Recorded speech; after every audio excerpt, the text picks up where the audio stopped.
Terima kasih Anda masih bersama kami di Kompas Petang. Kita masih membahas adu bukti untuk mengungkap kasus pembunuhan Vina dan Eki. Saya akan ke Pak Rudi Irawan, ayah dari Peggy yang sudah bergabung bersama kami di Kompas Petang. Pak Rudi, Anda mengklaim bahwa saat itu anak Anda, Peggy, sedang tidak berada di lokasi pembunuhan. Apa saja yang menguatkan klaim Anda ini? Saya kan punya bukti bahwa ada ini apa tentang gajian kasbon. Pada hari Jumat saya kasbon dan pada hari Sabtu tanggal 27 anak-anak gajian sekitar jam 6 malam. Terus saya bagikan. Ya. Ini bukti apa ini yang Anda bawa, Pak Rudi? Ini bukti gajian kasbon. Bukti kasbon. Bukti kasbon gajian, termasuk nama Peggy di situ. Iya, nama Peggy. Saat Anda membagikan gaji kepada rekan-rekan saat pembangunan rumah itu, adakah orang lain yang menyaksikan Peggy ada di situ selain Anda? Ada, Pak. Ada. Ada berapa orang, Pak Rudi? Di situ ada Arman, Robi, Bondol juga. Jam berapa Pak Rudi pembagian gaji itu?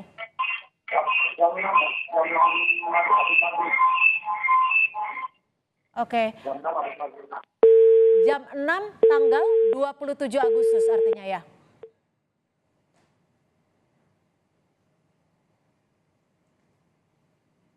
Baik, kami akan coba kembali perbaiki hubungan dengan Pak Rudi. Saya ke Mbak Eva. Mbak Eva, jika Pak Rudi memiliki alat bukti berupa kasbon untuk gajian, itu cukup kuatkah untuk membuktikan? Baik, paling tidak Mbak, kalau dia tidak bisa dikualifikasikan sebagai bukti surat, barangkali ya, kita akan mengatakan bahwa ada satu barang bukti, ya, barang bukti itu sebetulnya satu silent evidence gitu, bukti yang tidak bisa berbunyi langsung. Tapi barangkali dengan saksi-saksi yang ada, tadi Pak Rudi mengatakan di tempat kerjanya gitu ya, bahwa memang yang bersangkutan ada di sana gitu ya, dan memang keberadaannya di sana, itu bisa menjadi satu bukti keterangan saksi. Tapi cukup kuatkah dengan statement dari orang-orang lain itu, dengan saksi-saksi itu? Saya kira, iya. Kalau kita mengaca pada ketentuan misalnya pasal 188 KUHP, ya 185 KUHP gitu ya, yang ada saksi-saksi yang menerangkan tentang satu kejadian gitu ya, atau kita mengacu kepada putusan MK yang mengatakan bahwa ini ada keterangan yang sangat relevan dengan keberadaannya dari seseorang yang diduga melakukan tindak pidana padahal dia ada di tempat lain, kemudian disinkronkan dengan barang bukti berupa surat kwitansi tadi, ini barangkali kita akan berkaca ada satu petunjuk begitu. Oke. Ya, kalau kita mengacu kepada ketentuan 188 KUHP. Baik. Nah, petunjuk ini yang sebetulnya akan bisa disinkronkan juga dengan alat bukti yang lainnya. Saya coba kembali ke Pak Rudi. Pak Rudi, dari surat atau kasbon yang tadi Anda sebut, itu tulisan tangan atau berdasarkan print out komputer?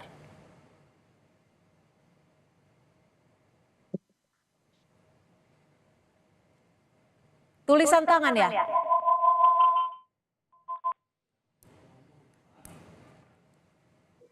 Oke. Pak Rudi, saat pembagian itu ada CCTV tidak yang bisa membuktikan atau mungkin foto untuk memastikan bahwa di situ memang ada pembagian kasbon?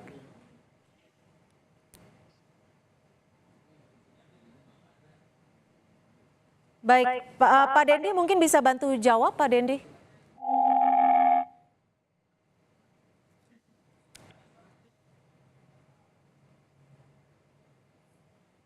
Baik, saya coba kembali ke Pak Dendi, audionya tertutup Pak Dendi.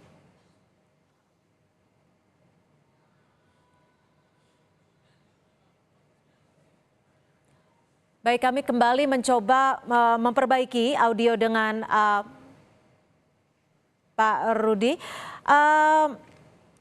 Mas Saiful, Anda dari kuasa hukum keluarga almarhum Vina sempat berkomunikasi tidak dengan keluarga ataupun kuasa hukum dari Peggy? Iya, sejauh ini belum ya Mbak. Sejauh ini belum. Namun kami ingin sampaikan bahwa dari kuasa hukum Peggy, ya tinggal nanti dibuktikan saja. Karena kalau kami daripada kuasa hukum korban, sudah tentu akan pasti berpegang teguh pada kepolisian. Karena mereka punya wewenang untuk melakukan penyelidikan ulang. Oke. Untuk itu. Misalnya ketika tadi dibuktikan melalui kwitansi utang tadi atau semacam rekening koran begitu, ini kan tidak melalui komputer. Nah itu mungkin kepolisian akan segera harus melakukan forensik kertasnya. Apakah memang dibuat pada tahun itu atau memang dibuat saat ini atau seperti apa? Namun kami akan memberikan pandangan kami bahwa kalau memang misalnya itu dapat dibuktikan ya silakan. Karena kami juga pada prinsipnya yang namanya korban maupun pelaku itu harus mendapatkan keadilan. Oleh sebab itu silakan berjuang. Baik, Pak Dendi, kembali saya coba tanyakan saat pembagian kasbon itu menjadi salah satu bukti petunjuk.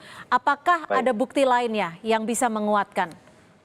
Selain bukti berupa tulisan tangan kasbon, itu ada bukti lain. Jadi saat itu kan pegawai itu ada sekitar 5 orang. Ya. Jadi yang pulang saat itu si Bondol diantar pada hari Sabtu jam 8 malam. Yang ngantar si Peggy, Robi, Ibnu, sama Supri. Jadi jam 8 malam posisi Peggy itu ada di Bandung. Jam 8 malam. Itu di Bandung di titik-titik mana saja, Pak? Jadi di Bandung itu di Rancamanyar. Di Rancamanyar? Di Bedeng, ya. Oke. Karena waktu itu sedang mengerjakan proyek pembuatan rumah tinggal miliknya Pak Agus. Oke. Kalau dari Pak Agusnya sendiri bersedia tidak untuk ikut bersaksi? Insya Allah bersedia. Karena begini, setelah kejadian, itu Peggy, Robi, Ibnu, dan yang lainnya mengetahui 2 hari kemudian setelah ada penggeledahan ke rumahnya Peggy. Jadi 2 hari setelah itu Peggy mengetahui. Jadi begitu penggeledahan, ibunya Peggy telepon kepada Parman bahwa di rumah ada penggeledahan dari Polres Cirebon. Loh, kenapa? Karena nama Peggy di situ masuk katanya sebagai pelaku. Loh, orangnya ada di Bandung kayak gitu. Baik, terakhir Pak Dendi, apa upaya yang akan Anda lakukan untuk memastikan bahwa anak dari klien Anda atau Peggy tidak bersalah? Singkat saja. Kami beserta tim akan upaya membuktikan bahwa memang saat kejadian Peggy tidak ada di tempat. Untuk CCTV atau foto-foto ada tidak, Pak? Singkat saja. Sementara untuk CCTV dan foto tidak ada. Okay. Cuma kalau keterangan fakta ada. Saksi fakta mungkin ada.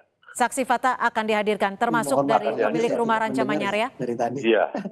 Baik, terima kasih Pak Dendi Rukmantika, kuasa hukum dari Pak Rudi. Pak Rudi, terima kasih ayah dari Peggy dan juga Mbak Eva Ahyani, pakar hukum pidana Universitas Indonesia, dan Mas Saiful Salim, kuasa hukum dari keluarga almarhum Vina, sudah bergabung bersama kami di Kompas Petang.